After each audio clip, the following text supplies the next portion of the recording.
Chadwick Boseman. A name that lit up screens across the world. A face that embodied kings, legends, and heroes. A talent so magnetic it left audiences in awe, and yet, a life so private that even those closest to him barely glimpsed the man behind the mask.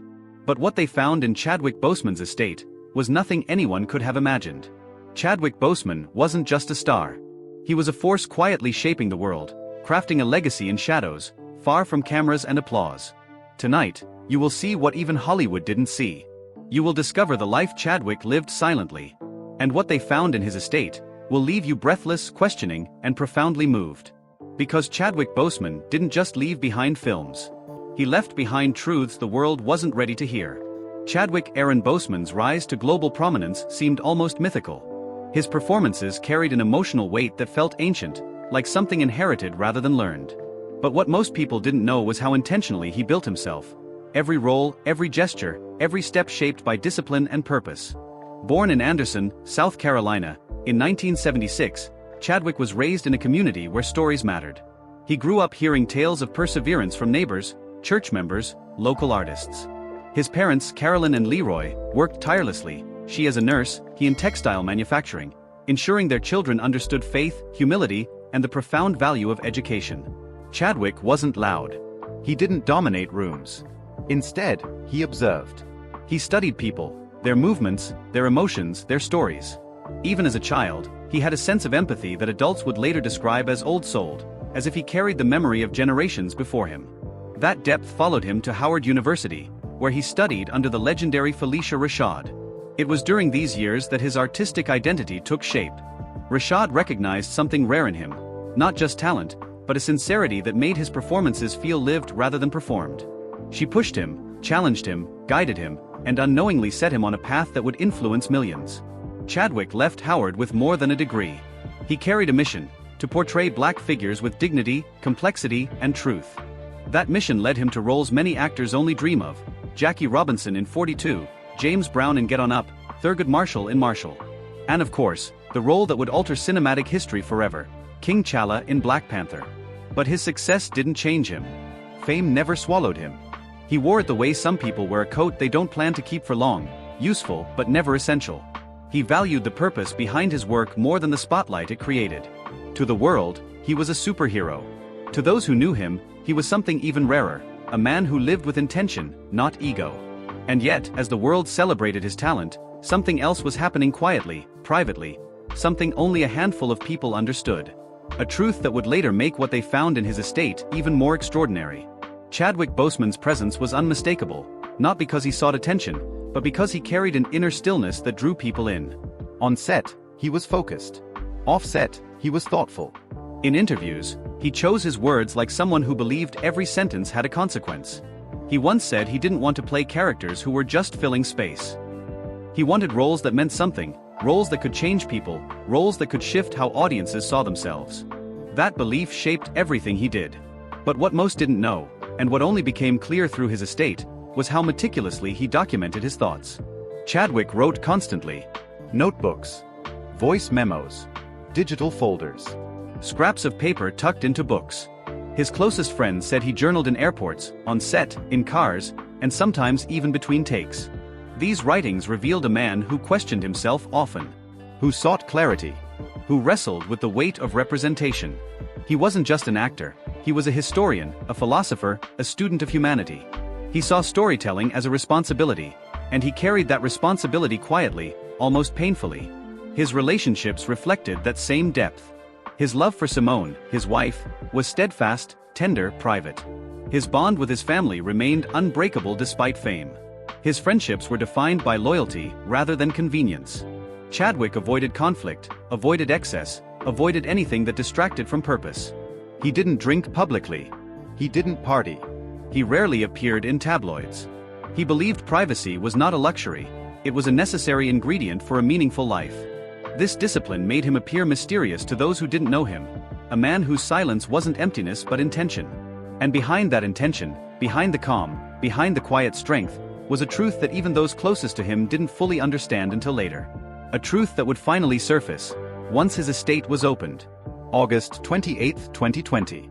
A date etched into global memory for the shock it delivered, quietly, without warning, without any foretelling signs. At 7:11 p.m. Pacific Time, a single statement was posted on Chadwick Boseman's official social media accounts. Just a few lines. No embellishment. No press release. No publicist shaping the message. It simply appeared, like a whisper dropped into a silent room. He died in his home, with his wife and family by his side. The world froze. Millions of people blinked at their screens, unable to process what they were reading. Chadwick Boseman? Gone? It didn't seem possible. He was supposed to be invincible, a symbol of strength, resilience, and quiet determination. He was the man who played kings and heroes with an authenticity that resonated across generations. Within minutes, disbelief turned into heartbreak. Twitter, Instagram, and news outlets erupted in a way that felt eerily synchronized. One collective exhale, one global silence. A mural appeared in Brooklyn within hours. In South Africa, children painted their faces with Wakandan markings. In London, fans lit candles along the Thames. From Seoul to Sao Paulo, Lagos to Los Angeles, the grief was universal. Raw, immediate, and deeply personal. Hollywood was shaken. Co-stars who worked beside him every day had no idea what he had been carrying. Directors who praised his discipline suddenly understood the quiet strain they had seen in moments he had brushed aside. The industry realized how much he had been willing to endure privately so the world could keep its illusions of him intact. But fans, directors, even close colleagues, none of them knew what was happening behind the scenes. The depth of his silence. The magnitude of his effort.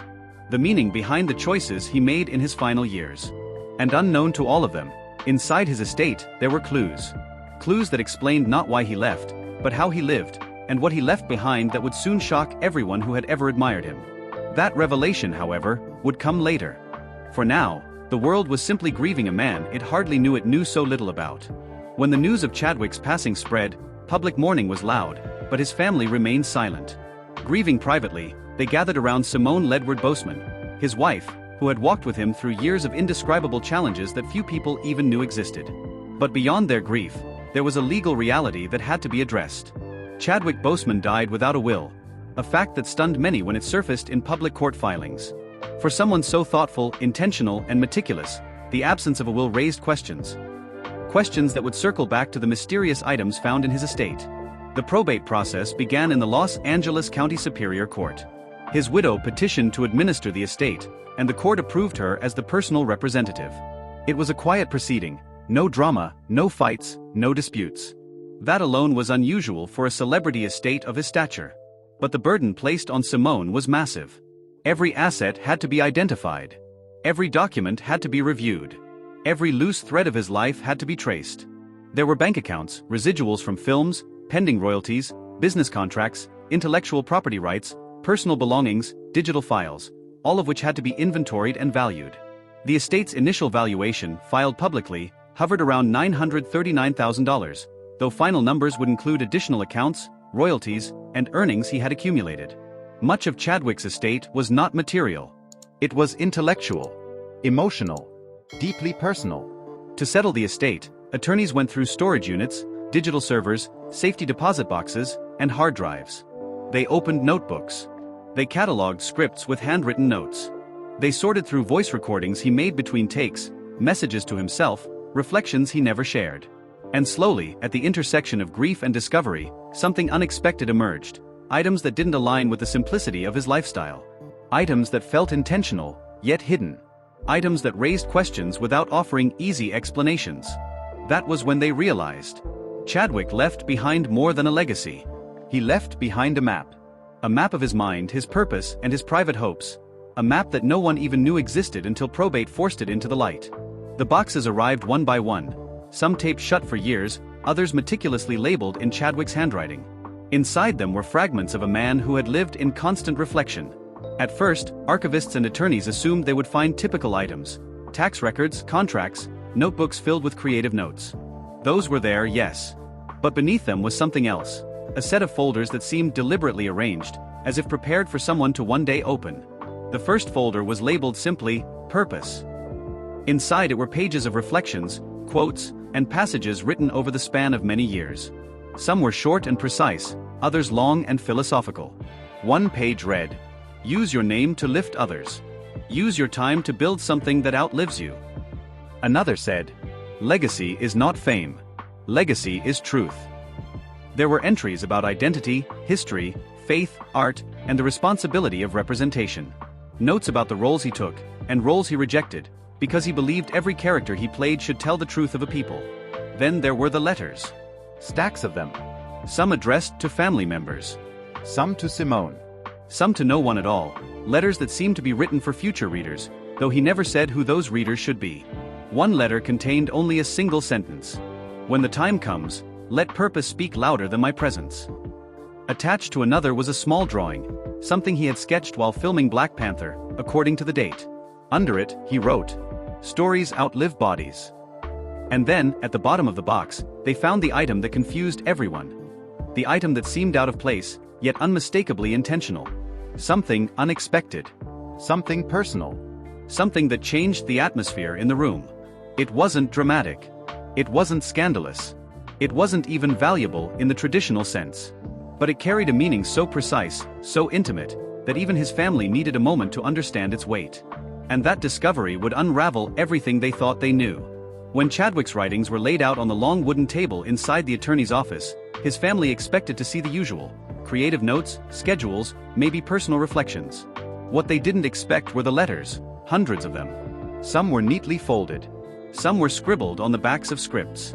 Others were written late at night, in near-invisible pencil strokes that suggested he wrote them quietly, privately, and without any intention of ever showing them to the world. These were not farewell letters. They were life letters, full of gratitude, memories, and reflections that revealed how deeply he appreciated the journey he had been given. One was addressed simply, to Mom. Inside, he wrote about his childhood in Anderson, South Carolina, the afternoons spent drawing superheroes in the margins of his school notebooks, the way she encouraged him to use his imagination even when the world felt limited. Another letter, written on hotel stationery from a location shoot, was addressed to his father. It wasn't long, but every line carried weight. "Thank you for showing me dignity even when life tried to take it from you. I learned from your quiet strength." And then there were the letters to Simone, tender, reflective, and full of the kind of love that doesn't need to be spoken out loud to be understood. In one, he wrote, "You taught me the kind of peace that audiences think I already had." But perhaps the most revealing were the letters about the roles that changed him. In a note titled 42, he wrote about Jackie Robinson. "He stood in fire so others could walk in shade. Playing him taught me that silence can be a form of power." About James Brown, he wrote, "His life showed me that pain can become rhythm. That brokenness can become art." And regarding Chala, the role that defined his generation, Chadwick wrote, "It's not a costume. It's a responsibility. A king leads not because he is perfect, but because he remembers where he came from." His family didn't know he had written these things. His friends hadn't seen them.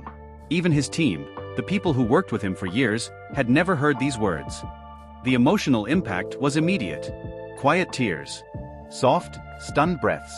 A realization that Chadwick had been documenting his heart one page at a time, not for the world, but for the people he loved most. These messages, written in moments of stillness, showed that he was not a man living in fear. He was a man living in gratitude. A man who accepted life for what it offered, and what it withheld, with a grace rare in any industry, let alone Hollywood.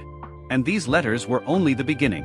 If the letters and unfinished projects gave insight into Chadwick's mind, the next discoveries gave undeniable proof of his heart.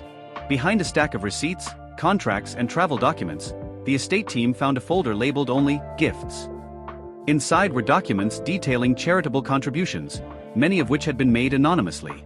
Confirmed donations to children's hospitals. Payments covering medical bills for families he never met. Tuition assistance for acting students. Support for young filmmakers struggling to afford equipment. Not a single one had ever been publicized. Among the documents were handwritten notes like, "Let this stay between us. Use this for whoever needs it most. No credit necessary." Several families later confirmed, through public interviews long after his passing, that Chadwick had quietly supported them during their children's cancer treatments. He had never revealed his identity. Some only learned the truth when patterns in the documents matched their memories. One mother said, "He saved our son without ever meeting him." Another family described receiving a call from someone claiming to be a friend, offering to cover treatment costs. They later realized it was Chadwick. There were also multiple instances of him paying for acting students' tuition at Howard University. In several emails uncovered in his estate, he insisted on complete anonymity. And then there were the messages from families in neighborhoods Chadwick had quietly visited during university trips and charity tours. He had given money, books, resources, and sometimes simply time. One teenager wrote in an email years earlier, "I didn't know who he was, but he spent 15 minutes talking to me about believing in myself. I didn't forget." Chadwick never sought applause for any of this. His kindness was not performative, it was instinctive. These documents revealed something essential. He didn't just portray heroes. He behaved like one when no one was watching. And perhaps that is why what they found in his estate left everyone speechless, because it showed a man who understood deeply and quietly that legacy is built in the shadows, not in the spotlight. When the estate team reached the digital portion of Chadwick Boseman's belongings, they expected the predictable: archived emails, stored photographs, work documents, maybe drafts of scripts. What they found instead were voice notes and recorded reflections. Small pieces of audio saved across several devices that offered a rare and intimate window into a man who had guarded his inner world so carefully. The first file was simply labeled, Morning 317. When they pressed play, they heard his voice, soft, measured, almost meditative. In the recording, Chadwick spoke about gratitude, discipline, and working with intention. There was no audience, No performance. just a man speaking to himself, anchoring his day. Another folder contained dozens of voice messages he had sent to friends over the years. Not long speeches, but small bursts of encouragement. "You're stronger than you think. Keep going. Your work matters. Don't let doubt take root. Water purpose instead." Many of these messages were sent during periods when he was the one carrying a weight no one else knew. Yet, his words were always aimed at lifting others. One particularly emotional recording was an unsent voice note addressed to his family. It wasn't dramatic, nor was it a farewell. It was reflective, almost philosophical. He spoke about the importance of legacy, about honoring ancestry, and about the deep responsibility he felt to move through life with integrity. A longer recording, labeled Reflection, set day 18, appeared to have been captured between takes on a film set. In it, he spoke about storytelling. Every role is a chance to tell someone's truth. Even if the world sees it as fiction, somebody somewhere will see themselves in it. That's the real work. These recordings weren't meant for public consumption. They weren't even meant for release after his passing. They were simply fragments of his internal dialogue, a man speaking honesty into a quiet room, knowing full well that the world outside was loud. And then there were the text messages, archived threads stretching back years. Many of them revealed a pattern. Chadwick checked on people constantly. He asked about their families. He offered help without waiting to be asked. He followed up when someone seemed distant. A message to a close friend read, "Don't disappear. You matter, even when you don't feel it." There were also messages between him and Simone, warm, affectionate, steady. Their conversations were filled with everyday details, little jokes, reminders to eat, reminders to rest. In a world that saw him as larger than life, these messages showed a man grounded in the simplest forms of love. But perhaps the most striking were his private reflections saved in digital journals. Some were typed, others dictated. Mortality is not the enemy. Wasting time is. Art is the only language I trust to tell the truth. Purpose is louder in quiet places. These files, collectively, revealed a truth that no headline ever captured. Chadwick Boseman lived every day with intention. Even his private thoughts carried clarity. Even his quiet moments held strength. The world lost an actor. His family, through these recordings, found the philosopher he had always been. When public court documents revealed that Chadwick Boseman's estate was valued at a number far smaller than fans expected, many were stunned. How could a global icon, a man who starred in billion-dollar films, leave behind a modest financial footprint? The truth was simple and deeply revealing. Based on Los Angeles County probate filings, the value of his estate reflected only what was held in personal accounts and assets at the time of his passing. Not future royalties, not residual structures, not contractual earnings that continued afterward. His initial estate valuation was just under $1 million, though the final accounting, factoring in additional accounts and royalties collected during probate, brought it to a higher total. But numbers never tell the full story. Chadwick was not a celebrity who lived lavishly. He was not someone who chased status symbol purchases. He didn't use his earnings to build a public empire. Instead, he used his money in ways that were quieter, more meaningful, and often invisible. He donated large amounts privately. He supported family, friends, and strangers. He funded education programs and artistic initiatives. He invested in causes that aligned with his values. Many of these contributions never appeared in public records because they were made anonymously or through direct payments, not through organizations that would have disclosed donor information. On top of that, Hollywood paychecks aren't always what fans imagine. Actors often pay agents, managers, and lawyers taxes as high as 40%, travel and training expenses, costs related to maintaining their craft. Chadwick's earnings were real, but he wasn't interested in accumulating wealth for wealth's sake. His financial choices reflected a different kind of priority. After probate fees, taxes, administrative costs, and attorney fees, the final amount distributed to his widow and parents became clear. The court records showed a respectful, conflict-free division, a rarity in celebrity estates. There was no fighting, no controversy, no attempt to contest decisions.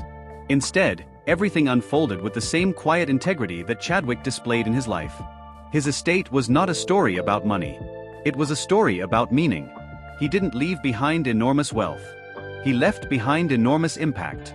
And in the digital files, notebooks, and folders, that impact became more visible than any dollar figure could ever reflect.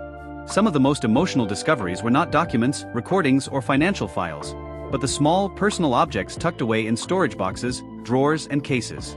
These were the items that told the story of Chadwick the human, not Chadwick the star. One box contained childhood mementos, a worn leather notebook with sketches he drew when he was young, a photograph of him at a school play, and a small toy figurine he had kept since childhood. His parents recognized each item instantly. Their presence brought laughter and tears in equal measure. Another box held photographs from his early acting days, candid moments with classmates from Howard University, behind-the-scenes snapshots from his first theater productions, and Polaroids from road trips he took long before fame found him. Then there were the scripts, dozens of them. Some filled with his famous handwritten notes. Others marked with symbols only he would understand. Every margin carried his thoughts, his questions, his ideas. These scripts offered a blueprint of how he built characters, layer by layer, until they felt alive. One script for Black Panther held a page so heavily annotated that it seemed to shake the person reading it. In the margin next to a pivotal Chala speech, he wrote, "Make him human first, king second."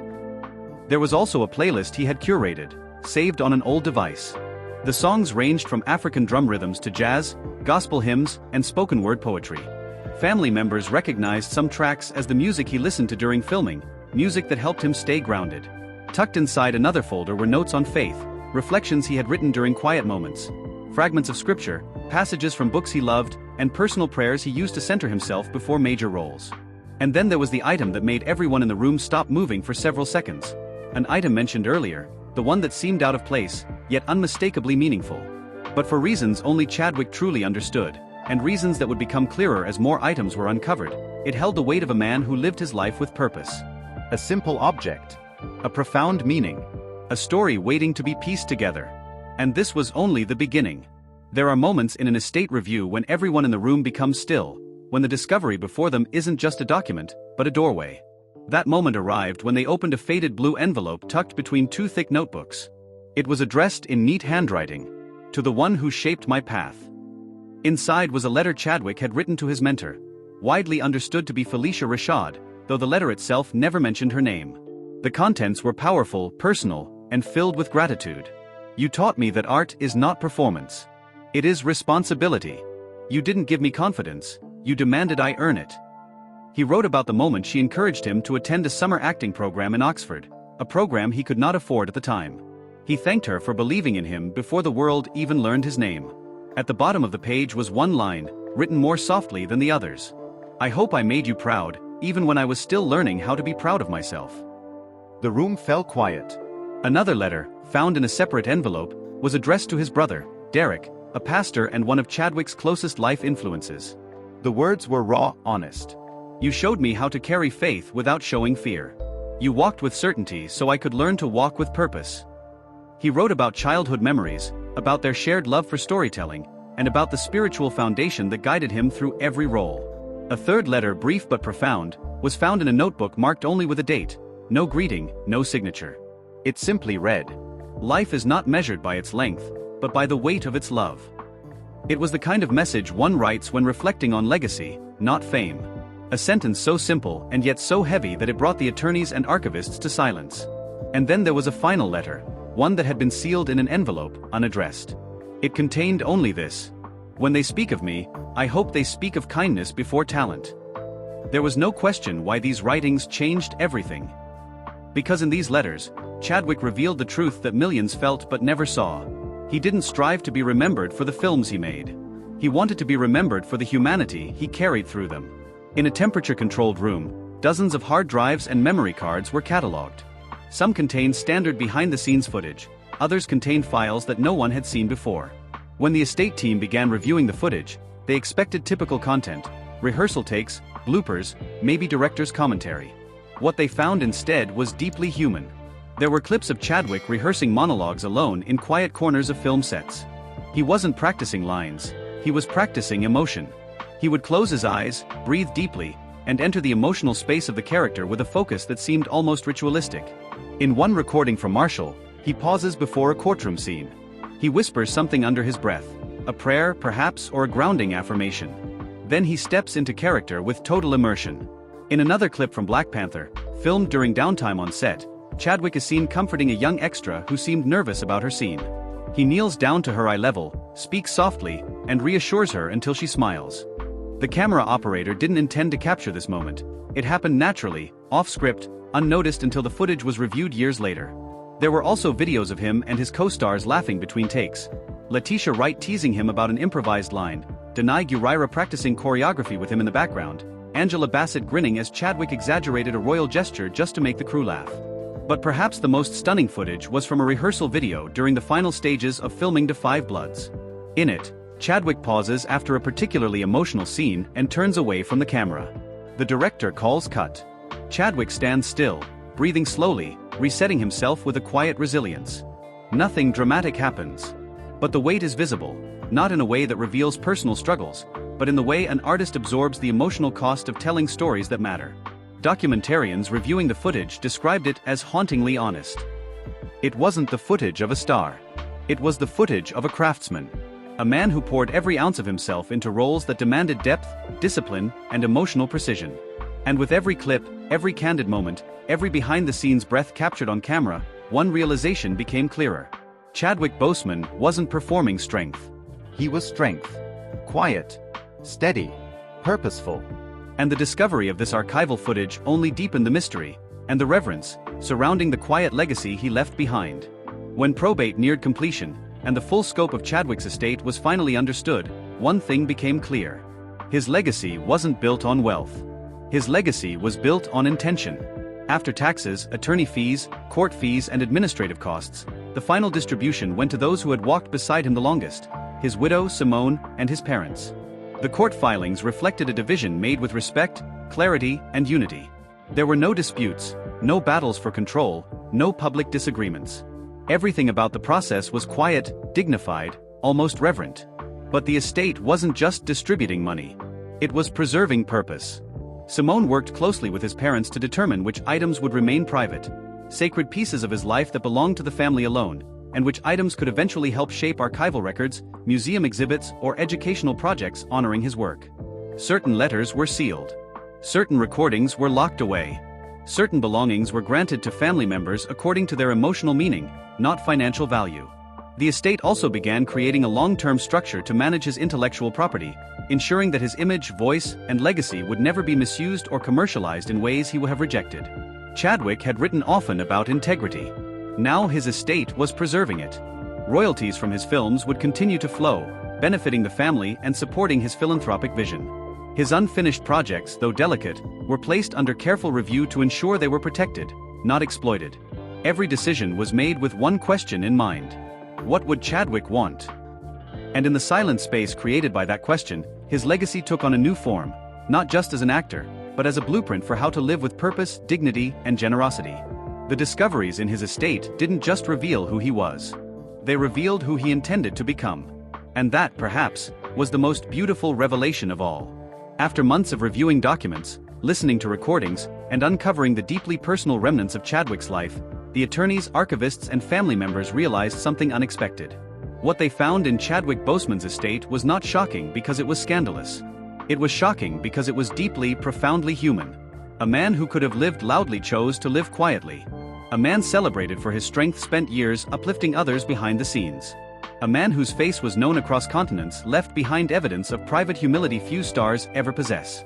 The emotional core of everything uncovered came down to 4 undeniable truths. His humility. Chadwick never believed the world owed him recognition. He didn't center himself. He didn't chase praise. In his private writings, he often downplayed his own importance, crediting teachers, mentors, family, and God far more than his own discipline or talent. His foresight. He didn't plan for death, but he planned for meaning. His journals, letters, and unfinished projects revealed a man always thinking ahead, always asking what lasting good could come from his work. His quiet generosity. The anonymous donations, the hospital visits, the letters to strangers, the support for young artists, none of it was done for attention. The world only learned of these acts because the estate process required transparency. Chadwick never revealed them because he believed kindness loses something when it becomes a performance. His message of purpose. Every note, every voice memo, every sketch and line of reflection pointed to one central belief he carried. Purpose is louder than time. He wasn't trying to be immortal. He simply wanted his work, his life, and his love to mean something. And in the end, the discoveries in his estate didn't unveil secrets. They unveiled truths. Truths about what it means to live deliberately. Truths about how greatness is built in the quiet moments the world never sees. Truths about the invisible weight carried by artists who believe in something beyond themselves. What they found in his estate left everyone speechless, not because it was dramatic, but because it was beautiful. A map of a life lived with intention. An echo of a soul guided by purpose. A reminder that impact isn't measured by how loudly you live, but by how deeply you love. And as the boxes were finally closed, the documents sealed, and the recordings archived, one realization lingered for everyone involved. Chadwick Boseman didn't just leave behind a legacy. He left behind a blueprint for how to live. A blueprint that will continue to inspire the world, quietly, powerfully, and endlessly, just as he did. If you were moved by Chadwick Boseman's story, don't forget to like this video and subscribe to our channel for more deep dives into the lives of iconic figures. Hit the notification bell so you never miss an untold story, a hidden truth, or a legacy waiting to be discovered.